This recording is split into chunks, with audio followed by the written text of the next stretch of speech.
Hello. So I promised you a while ago I was going to do a tarot reading, but I had this crappy Obama phone and I could never figure out how to get you the video. Good news is I have a new phone now.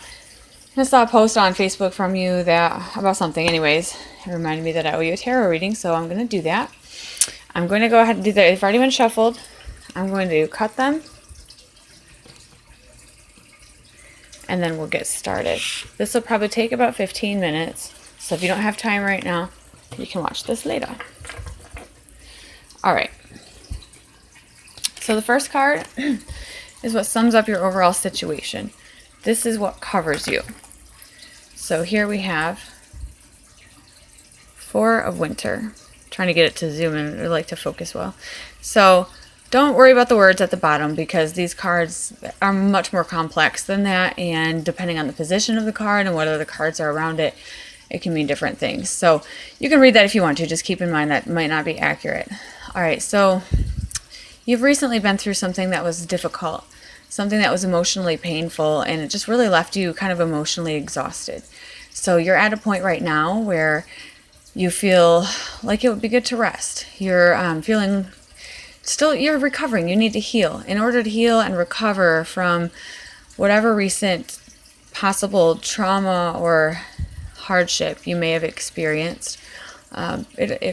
Don't try to keep running and distracting yourself or think that that's what's going to make you feel better. I know you might be afraid to slow down, or maybe you've come to a point right now where you recognize that you need to. But that is going to be the only way that we heal. Just like when we're sleeping, that's when our body heals itself, and so that's where you're at right now. Okay. What crosses you? This is something that affects that situation for better or for worse. We have the Princess of Autumn. Now, autumn is the suit of it's earth. So this has to do with your material life, like your home, your family, your finances, things like that.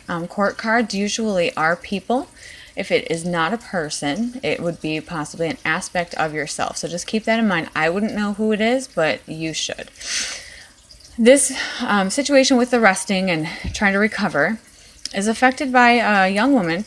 She has good intentions. Because she's a princess, she's still not yet mature. Not that she's less than the queen. She's just not at the same point on her journey as the queen. So she is responsible. She is sensible. But she may sometimes not apply her highest maturity and intelligence to the things that she does.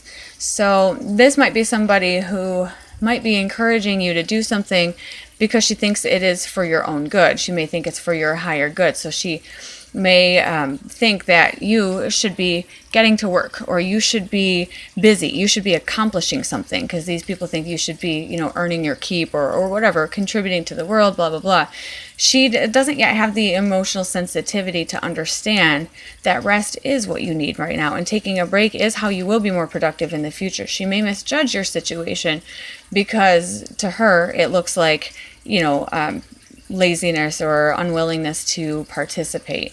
Just don't let that bother you too much, because she is not yet at the mature place that one would need to be at in order to understand those types of things. At the foundation of this issue, so distant past, or what gave rise to this situation right here, was you had possibly had some hardships that you suffered. This is autumn, so we're dealing with material things. So maybe to do with money or job or home, family, things like that. But you may have thought that you were worse off than you really were. You might have looked at your situation and saw nothing, saw poverty. But really, you were just failing to see how many blessings you still had and how abundant you actually were.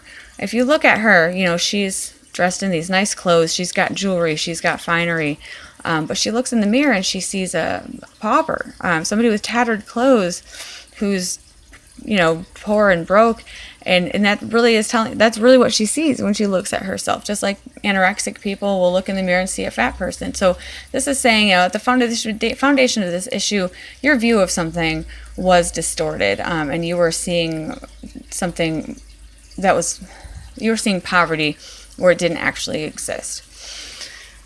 All right, so try to get these to stay on this board because I'm on my bed. In your recent past, as pertains to this situation, we have another court card. I do have a hard time reading court cards, but so this would be an older man, possibly. If you don't know anybody like this, it would be an aspect of yourself that you came into contact with recently. This is somebody who is very loving. He is very open-hearted. He's giving. He's generous. He doesn't have ulterior motives. All he wants to do is care about you and love you. He wants to see you do your best, and that's all. That's his only motivation for the nice things that he'll do for you. He might give you comfort. He might give you a shoulder to cry on, show you love and affection, not like, in a sexual way, but this is just somebody who wanted to pour love on you, to be understanding, to help you, and to show you love. And this person is mature. So he's mature with his emotions, and he knows not to let them take control of him, but he knows not to neglect them either. So he knows the appropriate balance and the appropriate role that emotions should play, not to let them carry him away into fantasy and delusion, but he's healthy, balanced emotionally. All right.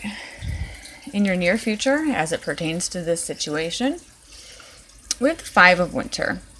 And again, this kind of traces right back here to your Four of Winter. So with the Four of Winter, so there's a hardship, and then there's the rest. If you look at the hardship like a battle, okay, and then you suffered some pretty serious blows, and you were feeling injured, so you took your rest, and now you're at this point where you're like, well, I'm not really sure if it's over. The opponent that doesn't appear anywhere on the battlefield, they may have moved on. You're still, winter has to do with communication and emotional pain.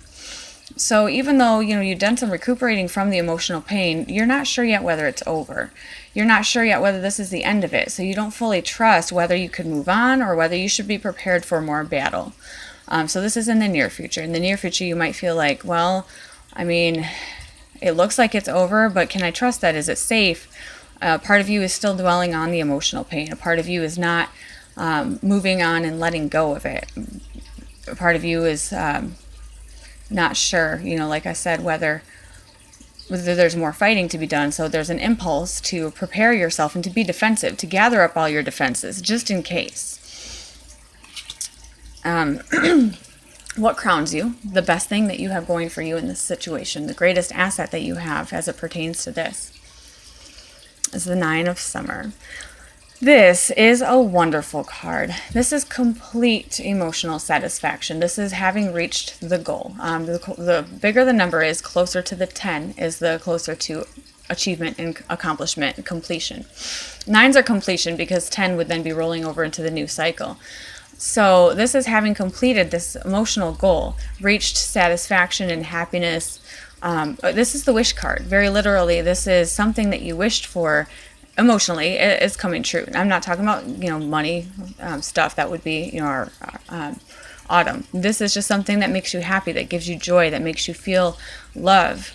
And so that, being in this position, there is some great thing that has happened, or that is providing you a sense of emotional satisfaction, which makes all of this so much easier. And I hope that makes sense to you, because I don't really know what it is. You, in this situation, you're feeling a little bit of regret. So these are the types of worries that keep you up at night, the things that you dwell on, that you beat yourself up over. Oh, man, I shouldn't have done that. Things that you did that possibly hurt other people that you still hurt or wince when you think about. You lay in bed and you kind of feel sorry for yourself, or you just keep replaying things that you've done, even though you can't take them back, and you feel like really, really sorry, and it's okay, to have remorse for things that have happened. But again, this is a 9, and 9s are completion. It's over. It's completed. There is no benefit to you to continue entertaining those feelings or indulging that sorrow. It's not going to do anything for that situation or for your future, because it's a 9. It's over. All right? It's time. Whatever mistakes you may have made, it's time to move on. But yeah, so that's where you are. It's just dwelling on the past, dwelling on past mistakes in your environment is the Three of Winter. So this would be something that affects this situation, but isn't you. So it wouldn't be that you have suffered a loss or grief, but there is sorrow, loss, grief. And I'm sorry, I'm not trying to sound like morbid. Actually, this is nothing is bad in tarot. It just gives us an insight into things we already know about, a way to look at it differently. But you, if this is in your environment, there is possibly somebody who affects you very deeply, somebody that is close to you who has suffered a loss, and they may be grieving. They may be coming to you for comfort. They may need you. They may need your support or your love. And of course, right now, being that you're in this place, just having suffered this same feeling yourself, you may not be able. I mean, this is going too far. This is just saying your environment. So this is just assumption on my part. But you just recently went through that, and so maybe that is why this person might need your support. They might need your comfort. You may not be at a place yet where you're fully healed. I mean, you're still at the aftermath of all of this, and so maybe that might not seem convenient to you, but just keep in mind that since it is so fresh in your mind, that you may be the best person to be able to provide the best kind of advice, the best type of understanding, because who better to come to with our problems than somebody who intimately knows and has personal knowledge of them. That person, we know, truly gets it. And so that might make somebody comfortable to come to you and seek solace. Either, we've got this wizard with his wisdom, his knowledge. She's the one suffering. He's got wisdom and knowledge because he's lived, he's experienced these things. So he's got the lessons that were learned, and he can help her with that. He is just there to be comforting and protecting. He's somebody who, it's a protector, but also, a big teddy bear, a shoulder to cry on, a rock, strength, but also nobody's going to hurt you more. You can seek safe harbor in me, and you could provide both of those things to this person, what you've learned from the experience you recently went through, but also a feeling of safety, comfort, and protection. Sorry I'm talking so much. I drink usually like an entire pot of coffee before work. Okay, we're almost done. Hopes and or fears as it pertains to this situation. So most likely, again, this would be a person. This would be a woman who is presenting the qualities of energy, action, motivation, optimism. She's got it all together. So you see people like this, that they've got a million things going on. The princess has a million things going on. She never finishes them. She'll impulsively start something and then impulsively start something else. She's probably dating 3 guys at a time and then breaking up with them as her mood changes. The queen, however, while she still does have the same amount of energy and intensity as the princess, she has learned how to focus and direct her energy. She knows how to make sure that her projects get finished, and that she invests her time and energy wisely, thinks things through a little bit more. And so she is the epitome of the most positive aspects of fire. And that's just, like I said, energy, brilliant, sunshininess. This person, you may be hoping for somebody like this to inspire you, to motivate you, to get you, moving on past this. Because you're in kind of still in this winter part. You're hoping for the sun. You're hoping for specifically this woman to bring you the sun. This person to infuse your life with a little bit of a more sense of energy. There's the rest and not sure about moving on. You need somebody to kick your butt in gear to ignite that fire with you. And you're hoping that this person, and maybe you don't know who this person is. Maybe you're just hoping for a person embodying these characteristics to inspire you or motivate you. Okay. And then the possible outcome, if you continue on your current path, if it doesn't look like something that you would like to happen, just be conscious of your choices and be sure to make different ones. You always have the power. Depending on your choices, you can direct your life. But possible outcome, we have the Four of Spring. This is beautiful. So this is something where it's a 4, as we said, 9s are completion. So you're not there yet. You have not reached the goal yet, but you're at a point, like a milestone, where, and the spring is, again, a spring is with the fire here. So this would have to do with things like with goals, moving toward goals, taking action. So this is really good because whether or not you have this person to come motivate you, you do want to get out of your, out of this mode. You want to get back into like a fire mode, like action moving. You want to get moving again. You took your rest and you moved on from the situation. Now you want to be positive and you want to start moving toward goals. And the possible outcome of this is that you will get moving toward a goal and you'll reach a point where you can see that you're accomplishing something. There will be a pause for celebration. You'll have accomplished something on the way toward your goal that shows you that you are making progress and things are, what you're doing is bringing back return. What you're investing is providing reward. You can see real-time feedback of the work you're putting in. You're doing hard work and you're creating things. And spring also, a lot of creation. So you're working on some project or some goal little by little every day. And this right here is showing the first signs of success and of that moving toward where you'd like it to go. Okay, so hopefully that makes sense. And I hope that you have a good day. And that's everything. Bye.